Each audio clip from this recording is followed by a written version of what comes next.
Welcome back, everybody. It's the real Big Three on In This League, and you guys know what that means. I'm joined, as always, by my friendo Jonas Nader on the Roto World. Oh, excuse me, on the NBC Sports Edge. Now you can follow him on Twitter at Jonas Nader. And Dan is out.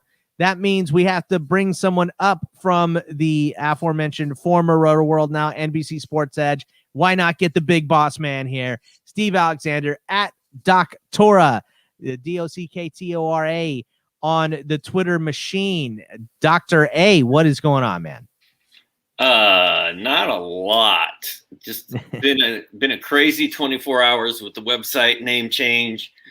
I wrote a big goodbye Roto World column that some people mistook that I was leaving, but I'm not.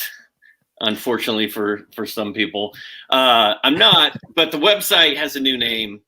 All the stuff inside of it is still the same, including me. And I wrote a very nostalgic look back at my 20-year run at Roto World, and it was really well received. Like yesterday was a good day. I got a lot of cool emails and props from people I haven't heard from in a long time, and it's fun. It's fun looking back. Yeah. And I read that, and it always blows my mind that you work with Matthew Berry and, of course, Chris Wessling, who just passed away, unfortunately, the other day. And, there's been a lot of people that you've interacted with. So I'm sure it's sad to kind of see the name Roto World go away. But, NBC Sports Edge is the way they want to go. So that's the way we're going. And Jonas, you're back with us. You took a week off, obviously, because you were too mad at me when I was, shooting down all your points and making fun of you a couple weeks ago. Absolutely. But glad to have you back. And how's everything going with you? It's going good. My internet's about as inconsistent as Dylan Brooks' shot right now. So hopefully if I cut out, you guys just let me know and I'll rewind a bit. But yeah, I got a couple of group me chat people asking me if I lost my job because Roto World changed their name. I'm like, nope, still here. So I'm still employed too. Well, we're still rocking and rolling. So, that's great news. Yeah, I did see, we were talking about a little bit before the show. I did see the person who was like, gonna miss all your articles, Dr. A. It's been great reading your stuff. And I was like, dude, read one line of the article he tweeted.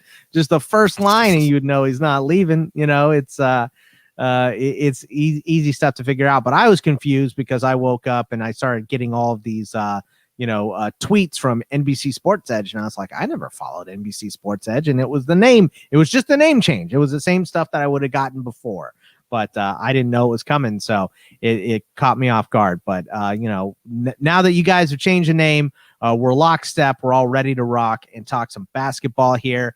And the name Roto World lives on my hat. That's right. I wasn't sure if that's what it was for. This is an old school Roto World logo. That's one of like the OG logos from like the early 2000s, right? Yeah, and it's got the this thing on the back of it. Nice. Yeah. So this thing's probably worth a lot of money. If any of your any of the viewers are huge Roto World diehards and need this hat for their collection, it can be had for the right price. See, Steve always willing to make a deal. So that's what we love about Steve. Always willing to make a deal. So I might hit you up for that hat too. It looks pretty awesome. So but let's start out with talking some basketball. I just want to start with LeBron. And is he ever going to miss a game? Because this was a huge concern for us going into this season for LeBron. This is what made him fall to the end of the first, the early second. We were afraid about him missing games, at least missing back-to-backs. He hasn't missed one game yet this year. I think you guys pointed out in the most recent blurb that on NBC Sports Edge that the game, I think it's on the 16th against the Hornets, maybe, was a game that he could potentially take off. But in their next back-to-back, I think is sometime in March. Are we still worried about him missing games? And if we are, is it more games on the back end of the season before the playoffs? Because, the no ramp up time and him playing in the finals last year in the bubble, all made every one of us, and logically, I mean, it all added up correctly to him missing games. So, Jonas, I'll start with you on this one. What do you think about LeBron potentially missing games moving forward? Well, I completely misread it, because if you remember before the season, Danny Green said in this podcast, like, he could see LeBron James taking a full month off before, like, when the season starts. And now he's playing 36 minutes every night, not resting at all. And he's been questionable for every single game. Yeah. So it's like they're almost setting him up for DNPs, but he's not doing it. And so my thinking is, I think he wants the MVP, right? He's doing everything he can to get the MVP. He was mad about it last year too. So I think that's his goal right now. And I don't think he's going to be resting until they lock down that number 1 seed. Yeah, and he's got he's got to keep pace to try to pass the 6 rings with Jordan, and he's got to now keep pace with Tom Brady too. Just won his 7th, and now everyone is comparing him to Jordan. So LeBron's got to keep going it, but he did come out and say, like, look, I'm not going to be playing till I'm 46 like Tom Brady. You know what I mean? So my wife would kill me. I love the fact that he said that. I thought it was hilarious. But Steve, are you worried about LeBron missing games, or is that just something of the past now and we shouldn't be worrying about it because he hasn't missed one yet? Well, in that Roto World Draft Show league that we are in together, I believe I might be kicking your tail this week, Scott. Yeah, I saw that. Okay. Yeah, I took LeBron, I think at like number 22 or something in that late in that league.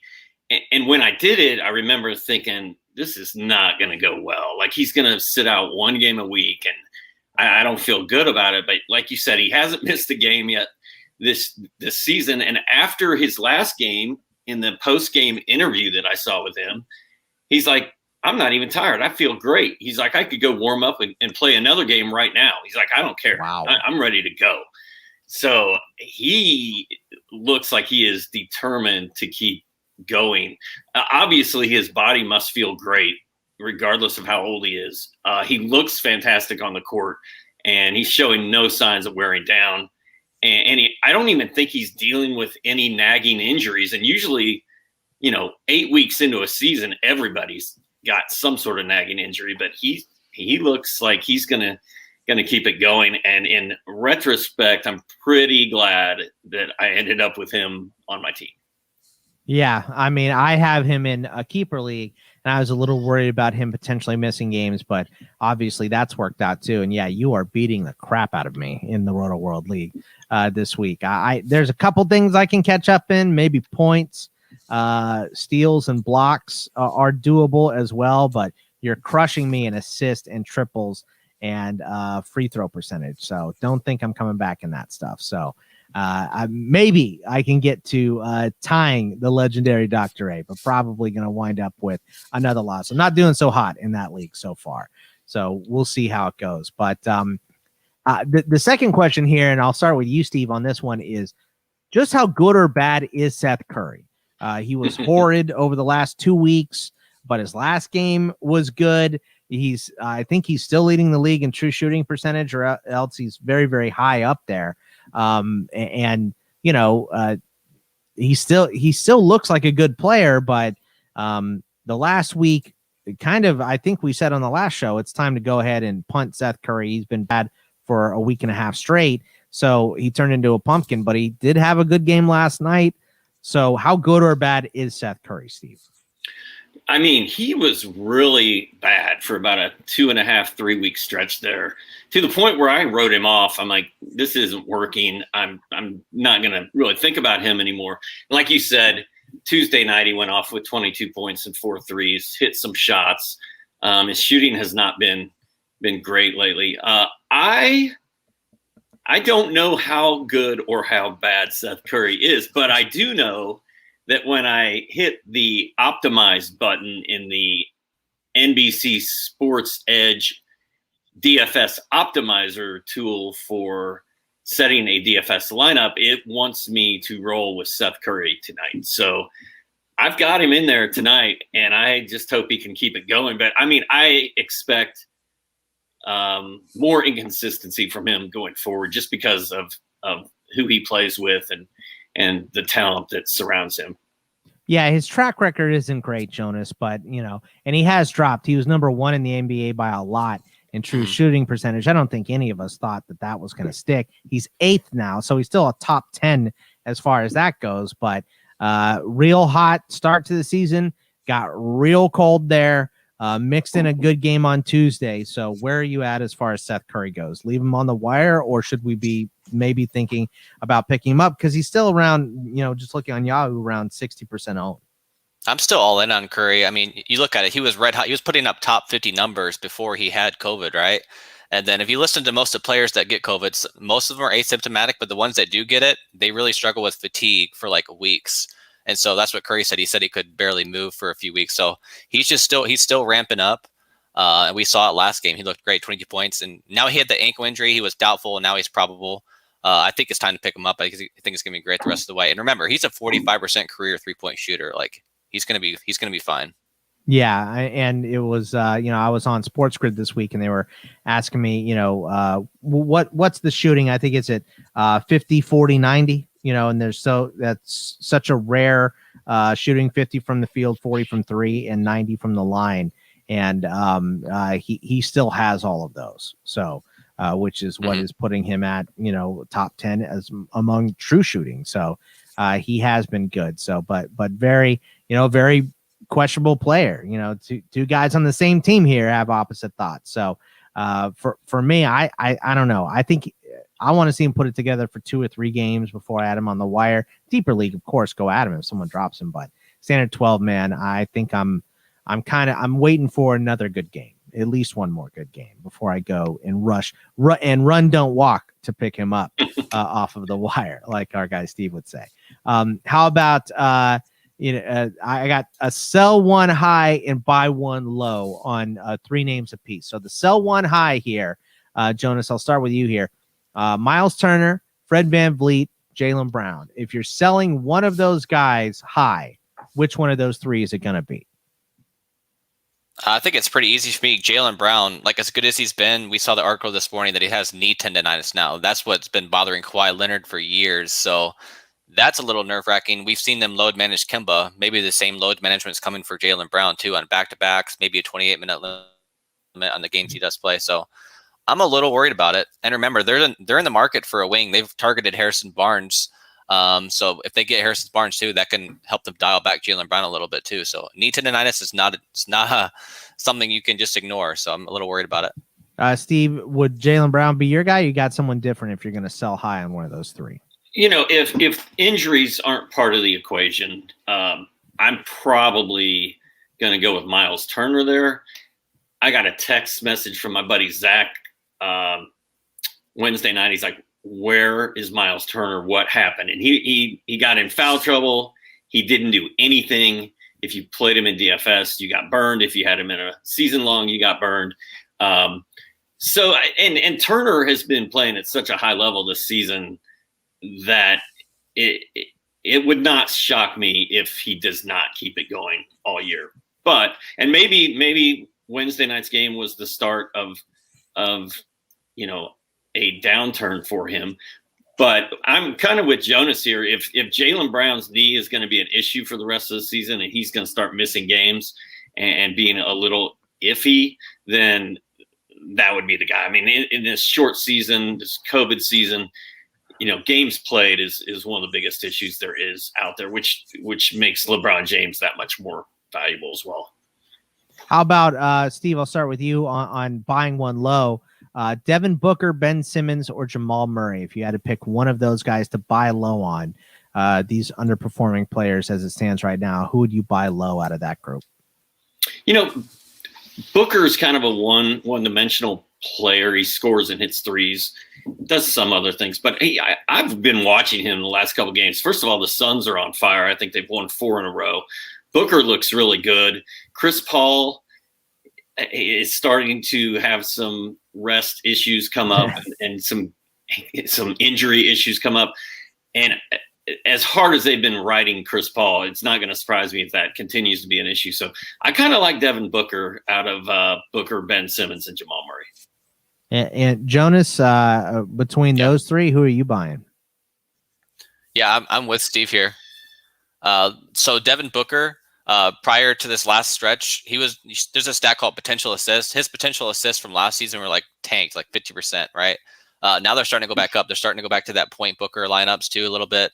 And Chris Paul, they've been playing with fire, man. Like 36, 37, 38 minutes. He finally sat one game for rest. But I think it makes more sense for the Suns to get Booker the ball. And we've seen this spike in assists lately. I think he's an obvious buy low. He still has another good hit. Like we saw in the bubble. He was ridiculous in the bubble. Either one of these guys, Simmons or Murray, is there one that you wouldn't buy low on? Murray's pretty banged up, right? He's had elbow issues. He's had lower body issues for the last couple of years. Got a lot of miles on him. I don't think I'd buy low there. And he's just not a very good fantasy player compared to real life, right? He's a star in real life, but in fantasy, like the lack of peripheral stats really holds him back.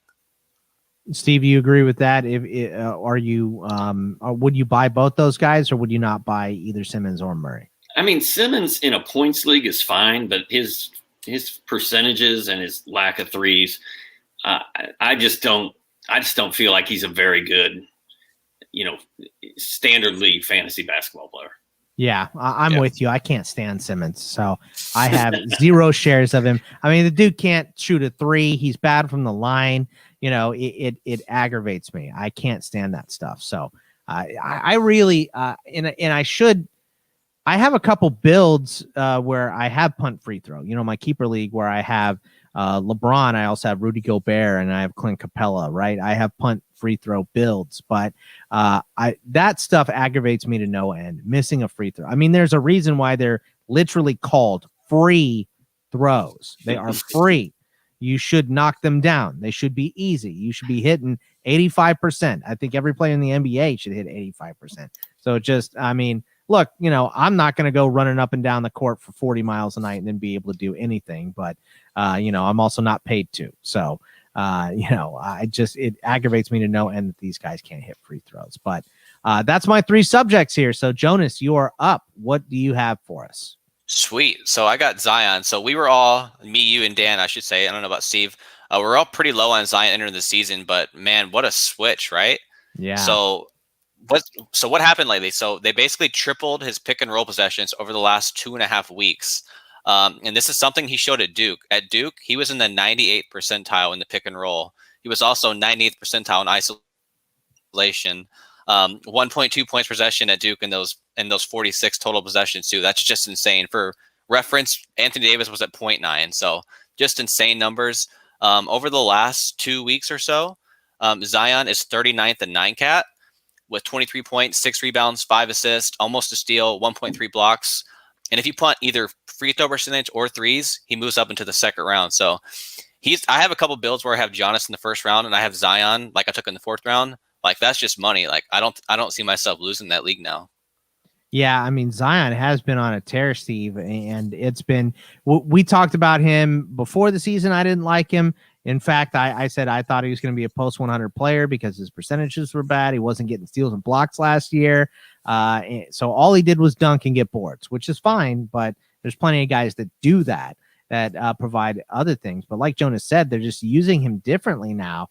And top 35, 36 player here, top 3 round player over the last 2 weeks.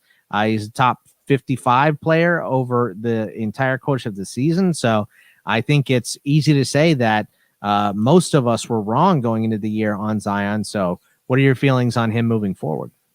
Yeah, I don't know. I feel like he's gone through stretches where he's been really good.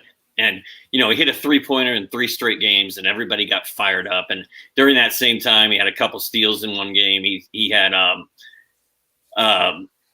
he was hitting some free throws and he was blocking some shots. But, he hasn't blocked a shot in his last 2 games. He hasn't hit a 3-pointer in his last 4 games. And he has a ton of games this year where he has 1 or 0 block shots. It's just been recently where he had the 2-3 block games and a 2 block game all kind of sandwiched together. And that's when I think everybody kind of woke up and it's like, whoa, this guy is starting to do what we need him to do. But I'm still I have my issues with Zion still. I mean, he has 1. Oh, actually, pardon me. He got double-digit rebounds his first 3 games of the season. right? And then it's been all single-digit rebounds except for 3 games.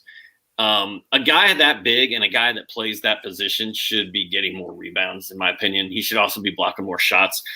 So I like Zion. I still think his name is bigger than his fantasy game, but he is showing. So you signs. would sell him high right now. He is showing signs of becoming a more complete player. I don't know that I would be looking to move Zion if I had him. I'm cool with what he's doing.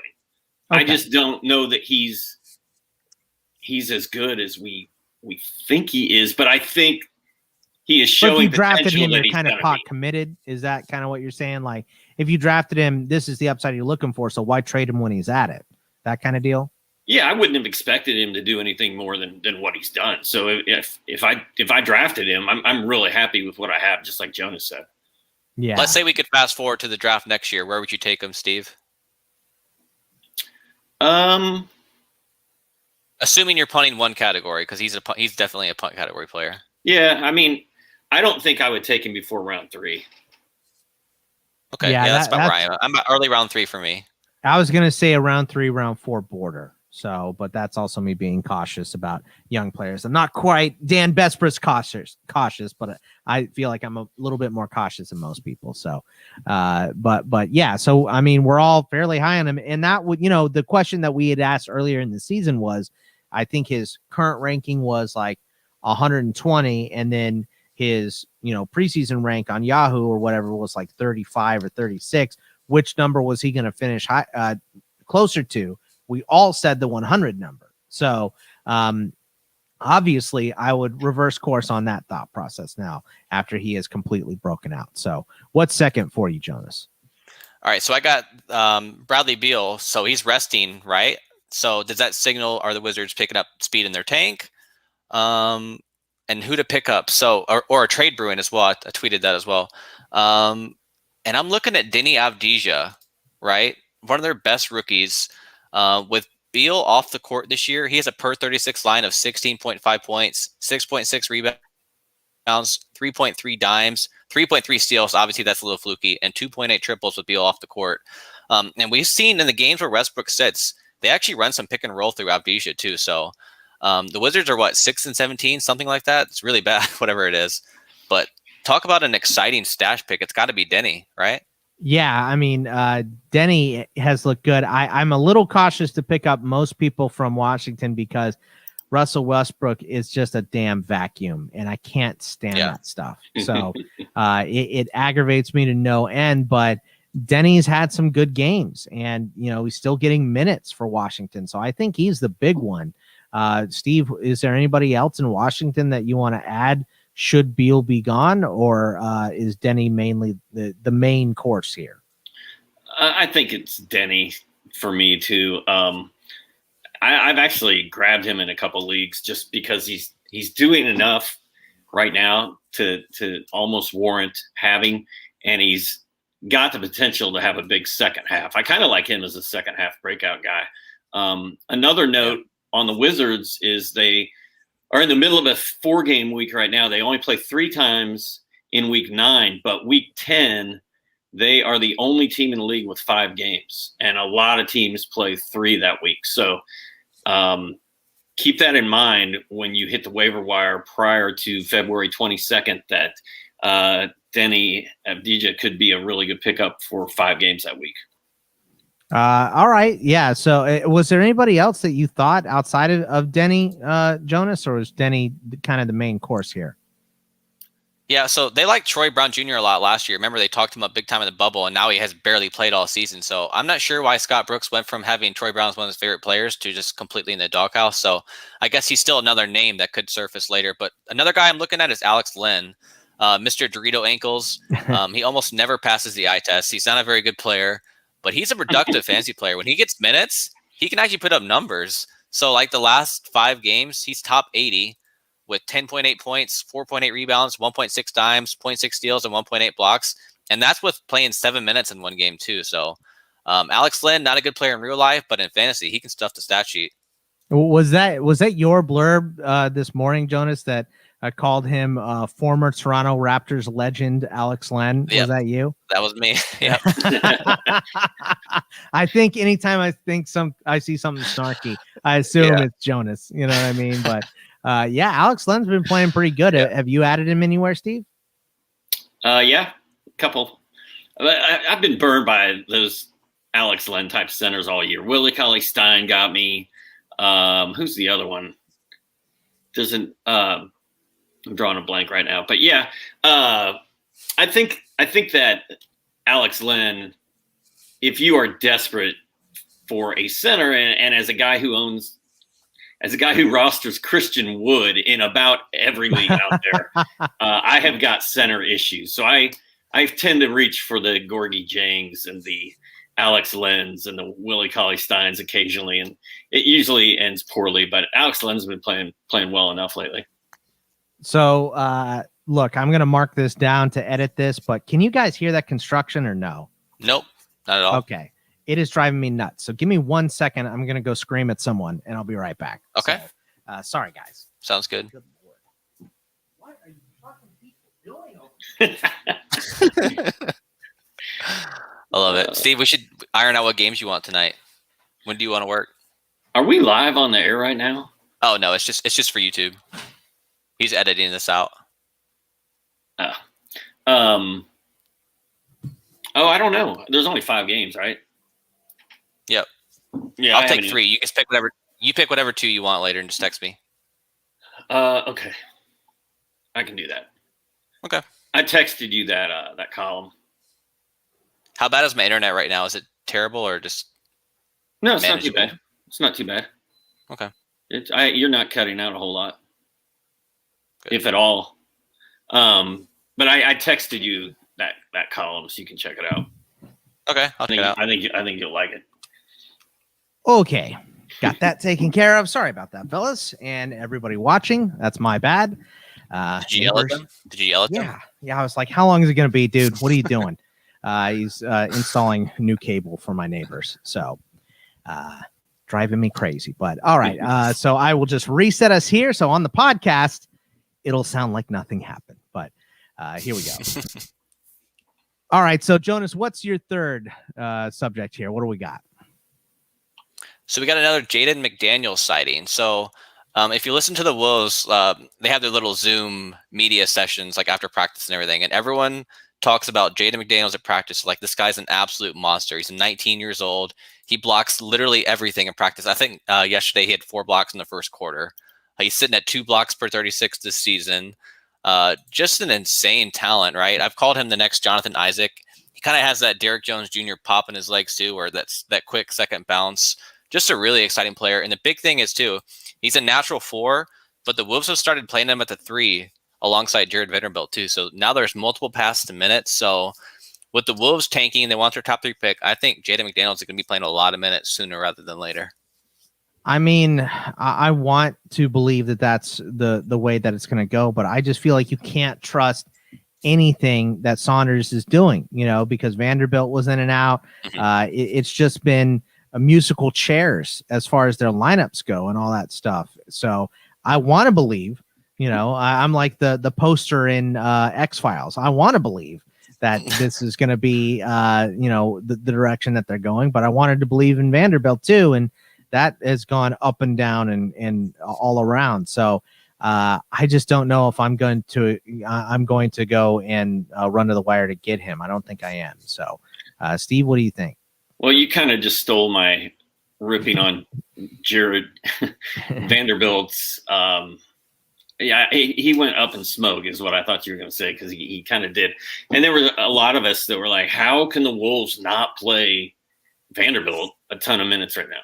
And they didn't. And now we've got McDaniels, who's in the same boat, but I haven't really gotten to see him play very much. You guys are going to be shocked to hear this, but I haven't tuned into a lot of Timberwolves games this season. What?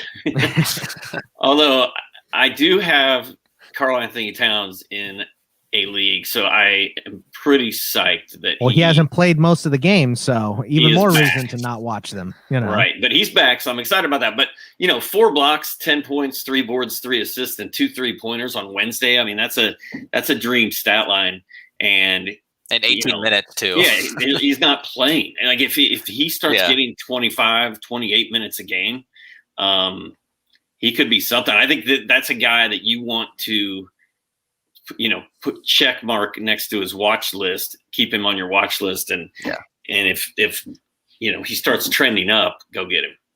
Yeah. Do you remember how much we loved Jonathan Isaac though? Early career, like he looks like his clone. Like he plays the same way. He has the same body profile. He's just insane. 6'10", great length, 2.8 2 blocks per 36, just insane numbers. Yeah, I'm really sad that we're still waiting. We're still waiting to see the real Jonathan Isaac. That's a sad story. Yeah, man. Hopefully he gets back soon. They said there's a possibility he'll play at the end of the year, but probably not. So I doubt it now. They're tanking now. Yeah, exactly. What's last? No, that was last for you, right? That was last. Yep. Okay. All right. Well, we're going to take a quick break if you're listening on the podcast. And if you're watching, we're going to pick it up right now.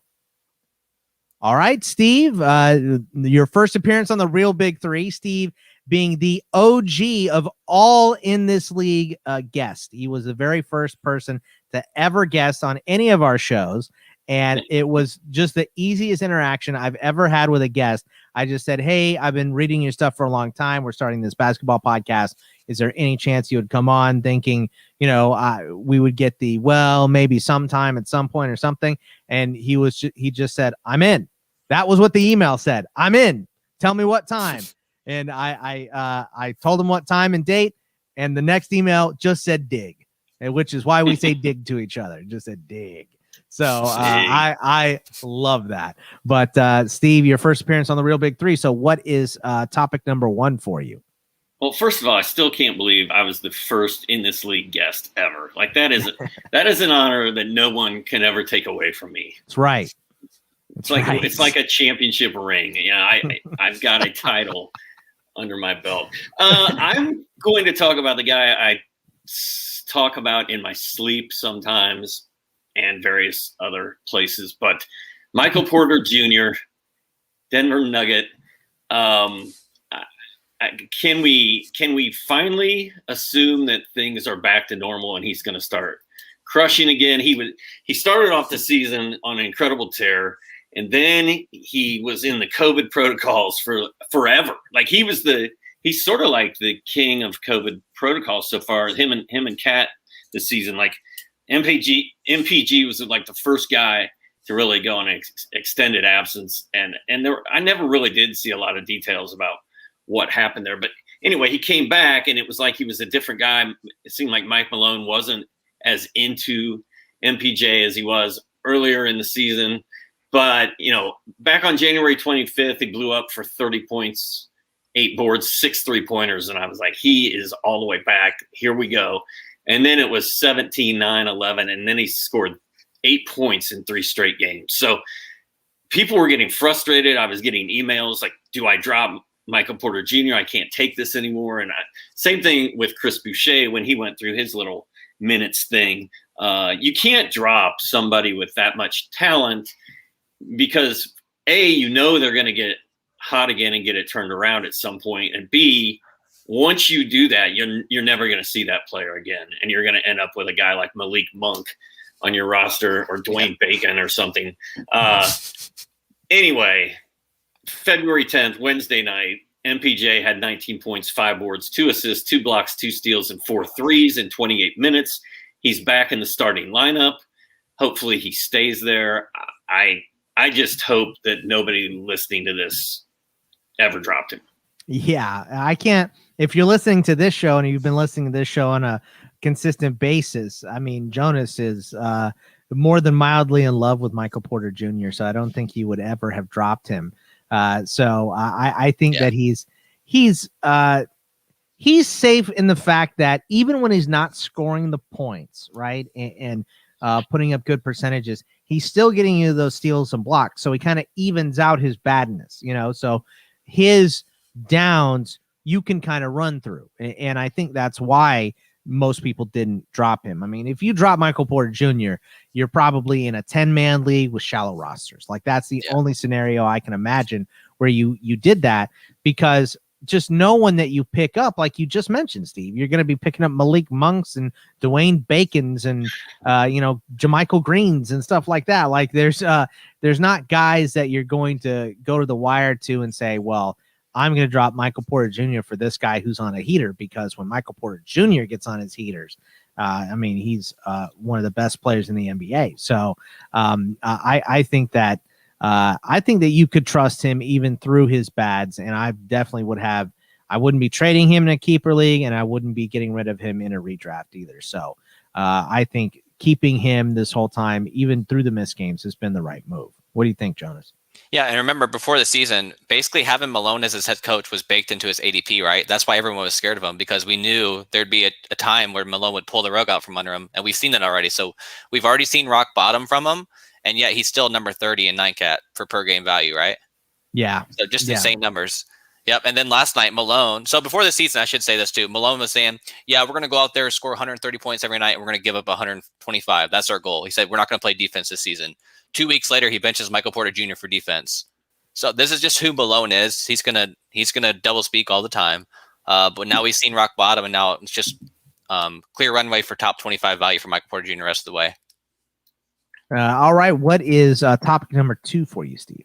Well, I've got a 1A. Speaking of Dwayne Bacon, you guys may not be aware of this, but in the state of Georgia, where I live, there are a couple minor league baseball teams. One is the Savannah Bananas. And Savannah the other one, Bananas. And their main rival is the Macon Bacon. My college roommate worked for the Bananas, Steve. Oh my God! Look at these small world. Yep. Yeah. So my son went to Savannah recently, and my 13-year-old went down. They had a field trip down there, and he came home with some Savannah Bananas toilet paper. I never got the toilet paper bit for teams, because I would want to buy the Dodgers or the Lakers toilet paper. You know what I mean? That's what I would want to buy. Right. I wouldn't want to buy it with my own team's logo on it. That seems a little crazy, but I knew of Macon. I knew that there's a city named Macon. It's a city, right? Not a county. It's a city. It's a city. Yeah. And I'm actually, I don't know if you guys do this, but because the Welsh on occasion has a penchant to exaggerate things. I know you guys both know that, but I knew the history of the Rockies mascot Dinger. It's a Triceratops, and the reason why I knew that is because I live 5 minutes away from the Diamondbacks and Rockies spring training facility, so I've been to games there a million times. And before a game, they had like the whole story of how Dinger became the mascot, right? And it was when they were digging out Coors Field, they found a Triceratops skull or, part of a fossil or something. And that's how it came about. And he's like, I had no idea you were so obsessed with all of these mascots. So he said, look, if we get to 500 people on our Patreon in January, Bogman has to do a mascot series of every mascot from Major League Baseball. So we're at like 550 now. So I'm doing that this year. So I'm going to start with Dinger, of course, and then move down the line. And I had no idea that the Savannah was the Bananas and the Macon Bacons. I mean, that's pretty solid stuff. They legitimately don't like each other, and their Twitter feeds battle back and forth. Like, it's pretty funny. Like you can probably Google some of that if you're bored one day, and it's pretty fun. The Savannah Bananas and the Macon Bacon. I love it. I mean, I'm definitely a baseball guy. I know Steve is too. Jonas, are you a baseball guy, or do you just not give it? I couldn't name one player. Not one. Well, it's a lot. I mean, people think basketball is a lot, and it is, but it's almost literally half of the games that there are for baseball. So, you have 9 guys starting and pitching staffs, and you have 5 guys starting in basketball. So it's just it's in depth, and however many levels of minor leagues as well. So is Sammy Sosa still playing? Sammy Sosa is not playing. I mean, your question should be, is Sammy Sosa still alive? And yes, he is for now. So okay, so number 2 on my list. Sorry, Steve. Yes, number 2 is well, the question is a question: is Norman Powell's run over? Because this Norman Powell bonanza that we've seen with OG Anunoby out has been incredible. But if you look back to last season's fantasy rankings, Norman Powell was incredibly and very quietly pretty highly ranked. And I drafted him in several leagues late this year thinking he was going to kind of do what he's been doing the last 4 games or whatever. But kind of a slow start to the season for Powell. He's been rolling since Anunoby has been out. Anunoby sounds like he's very close to returning. I think Norman Powell is about to cool off. However, if you've got him in a lineup somewhere, I think I would hang on to him until we see where we are, 3 or 4 games into Anunoby's return. I'm with you, and I looked up his game log, and you're right. I mean, he's been going crazy since OG went out, but a couple games before OG went out is really when it started. I mean, OG left the game on, it looks like the 25th, and he, he's questionable for tonight, but he didn't play in, I think, the last 8 games that they played, and that is when Powell has been going crazy. But a couple games before that, on the 27th, the game that OG got hurt, he played, and he did play 27 minutes in that game, so it was almost a full game for OG.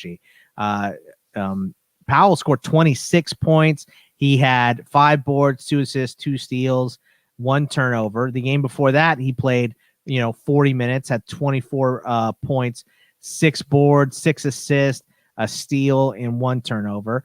The game before that, he had 20. The game before that, he had 23. And he was playing over 30 minutes in each of those games. So it really seems like, he started this peak the 4 games before OG went out and has kept it running and probably increased his overall potential in those games that OG missed.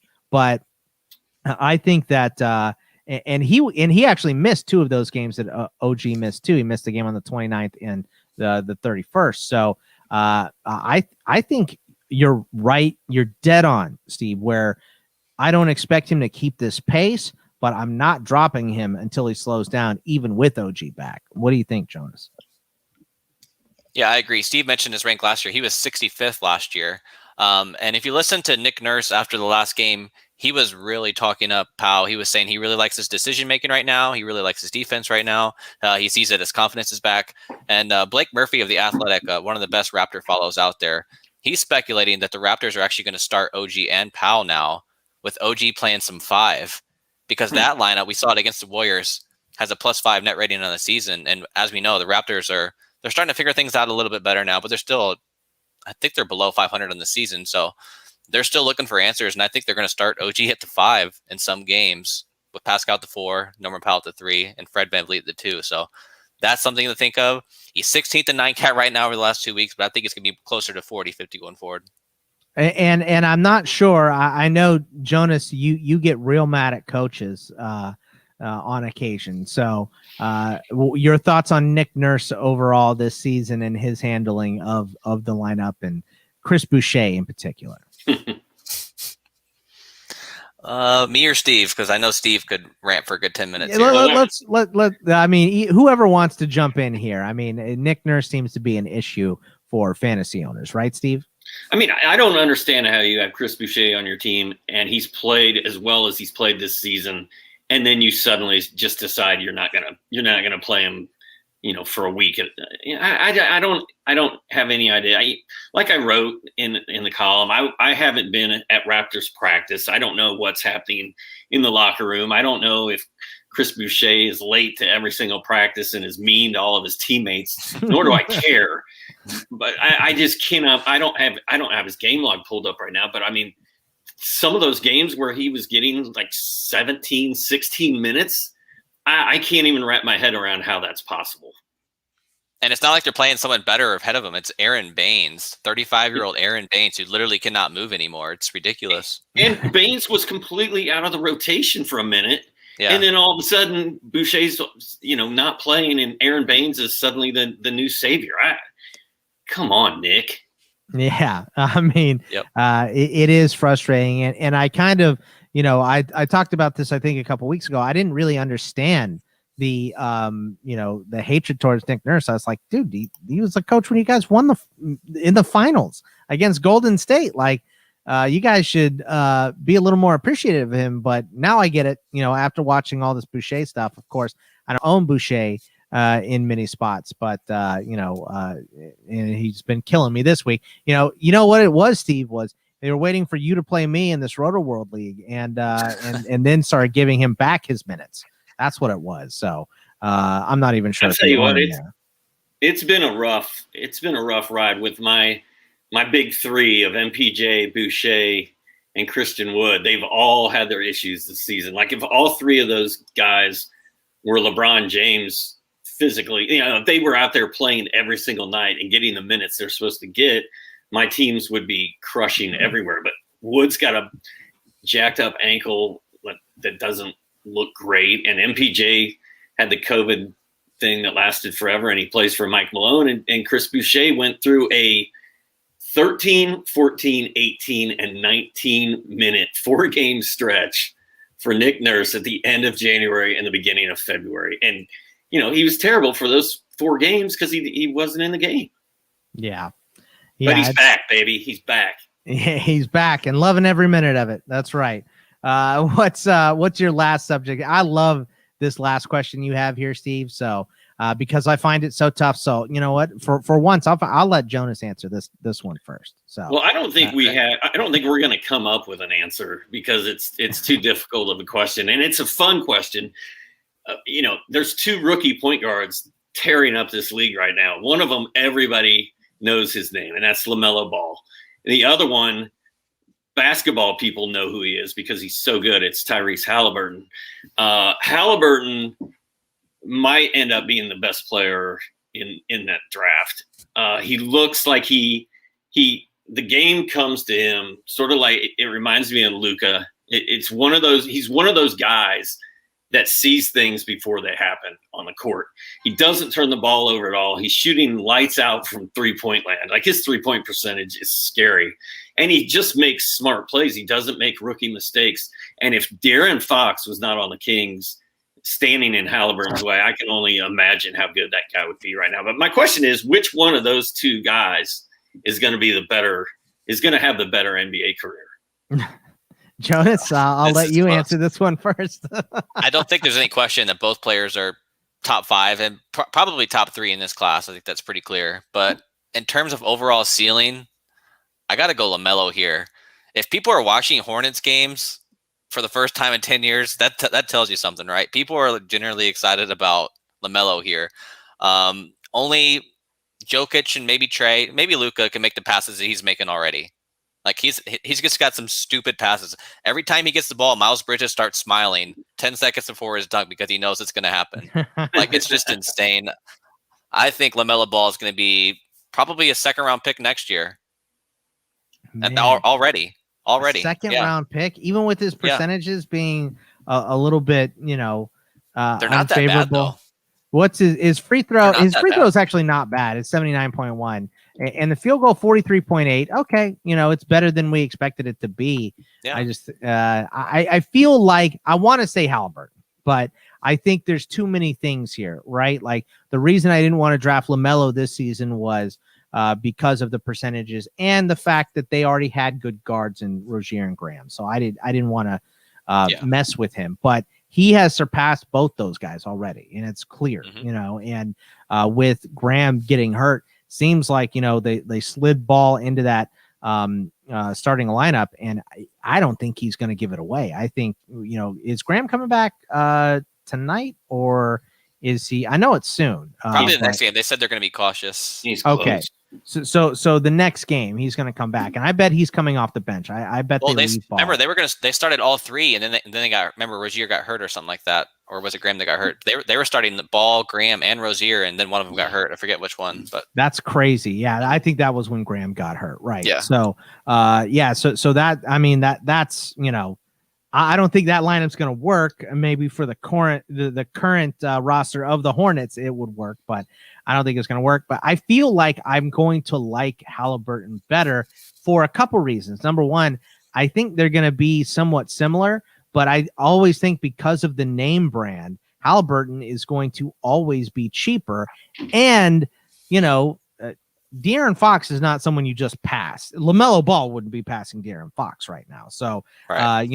That is a tall task to ask a rookie. But Halliburton has been way better than anyone expected him to be. And I think, Steve, you're exactly right in the fact that this dude is top of the class right now. It's him and Ball for sure, 1-2, and they've both been incredible. So, like you said, I don't think we really have a good answer for this, but I bet, you know what, we need to look at this next year going into draft season and look at where Halliburton is going and where LaMelo is going and have a nice, fun player debate, because that'll be a good one. I think Jonas's point was a good one. LaMelo's ceiling's higher.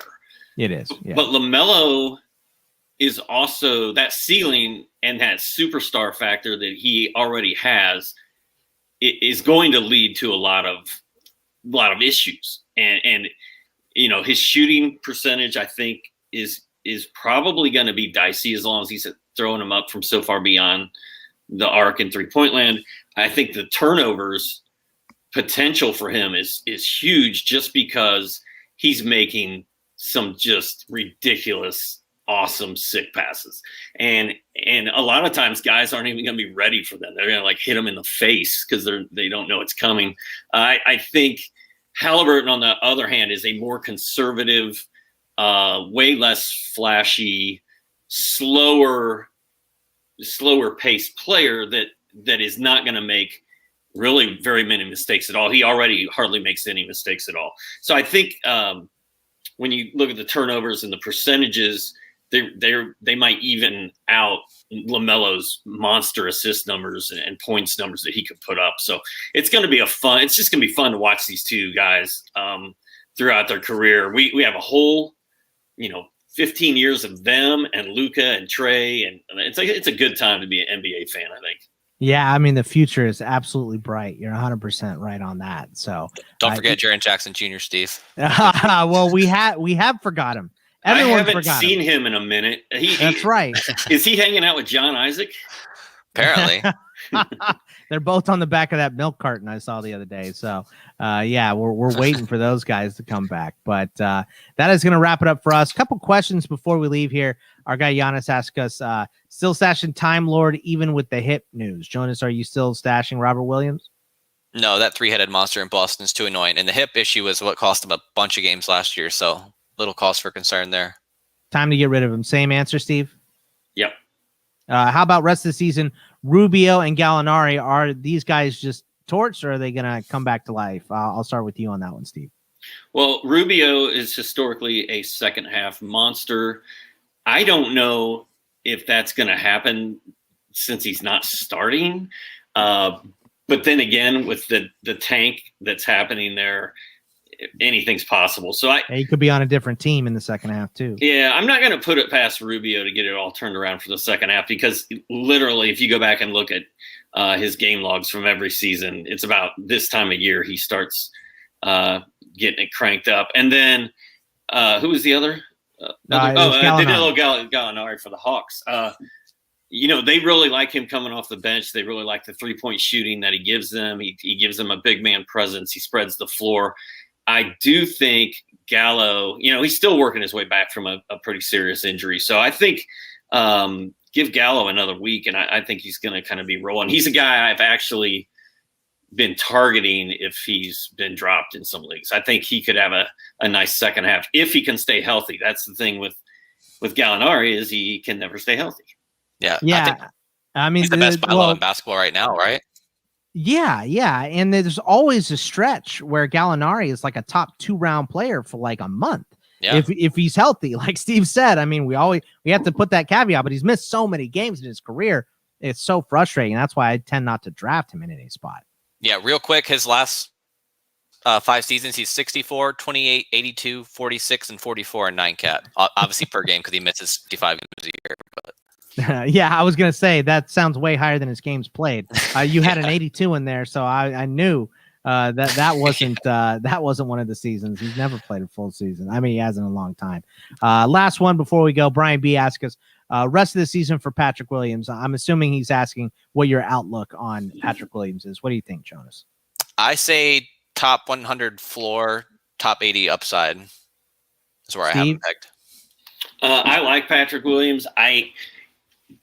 With Otto Porter Jr. and Wendell Carter out, and Pat Williams still isn't going off. It's sort of been Thaddeus Young that's turning heads, or at least was. I'm a little concerned that Pat Williams is not going to fully break out this season, but I think he's a really good player. He's got an NBA body. He's NBA ready. He's clearly ready to do it. I just don't know if the Bulls are gonna give him the tools to make it happen.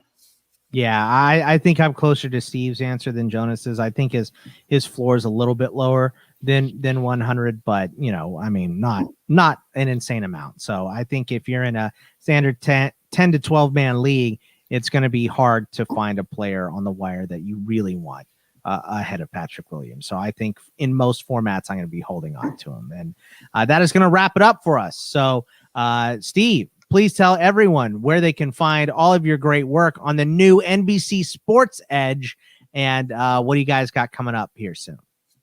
We got the same stuff going on that we always have going on. 3 podcasts a week, tons of columns. The Daily Dose is there every morning. I'll be writing that. Am I writing that tonight, Jonas? I don't even scheduling stuff out. What is today? Today's Thursday. I don't even know. I don't even know what year it is right now. Daily doses are happening every morning. Jonas has an incredible waiver wire column that hits right before you need to set lineups. I do a week ahead in the look at the week ahead in the DFS tools section. You can get for as low as $3.99 a month. That'll give you that optimizer I was talking about. Gives you access to all these special columns and tools to help you win at fantasy sports. And Jonas, you also have not just the articles, but you have the AMA on Tuesdays, right? What time is that usually? Yep. So I got the Twitch Ask Me Anything at 2:00 Eastern on Tuesday, and on Thursday, right before this show, you can find Jared Johnson, one of my colleagues, at 4:00 as well. So check them out. Very nice. Well, it is weird to say this, but it was fun to have the NBC Sports Edge crew on here today. Still not gonna. It doesn't ring the same as Real World yet, but we'll all get used to it, of course. But remember, you can find all of our stuff over on patreon.com/ITL Army, where the Welsh and I have all kinds of stuff for you. We've got our top 300 rankings for baseball. The Welsh has his minor league rankings. I'm working on NFL draft stuff. I just made a big spreadsheet for that. I'm going to have dynasty football rankings pretty soon here, so you can look at those moving forward. And of course, we have group me rooms where you have access to the Welsh and I whenever you want. You can DM us and ask us questions, and you can go on our Patreon and check that out if you would. But that is going to wrap it up for us. We will see you guys next week. Hopefully, Dan will be back. We'll see, but we will see you guys next Thursday for sure. Take it easy, everybody.